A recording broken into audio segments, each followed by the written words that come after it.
Hey guys, how's it going? So I've made a few videos on this old Coleman generator. Got it running real good, and what was happening was the carb was still leaking. So what this has, it's a Mikuni carburetor, and it's got a plastic needle with a rubber seat. So what I did is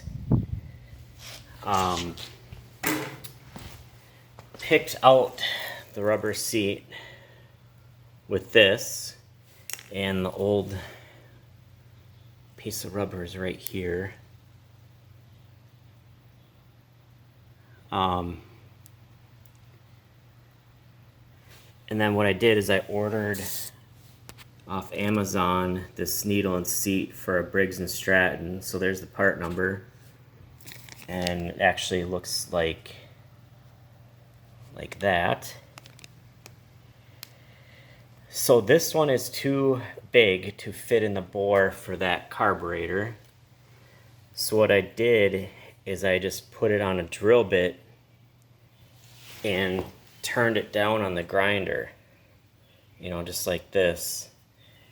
And I just kind of eased into it and test fitted a few times, and I finally got it snug, and I hooked it up and tested it, and it works. So before, you know, the gas kind of used to overflow out this intake here, and now it's dry. So I already kind of test fired it, and it ran good. So now all I need to do is put a new fuel line on here with an inline filter, because this tank probably has a little bit of rust in it. It's a metal tank. So hopefully we're all done with this thing.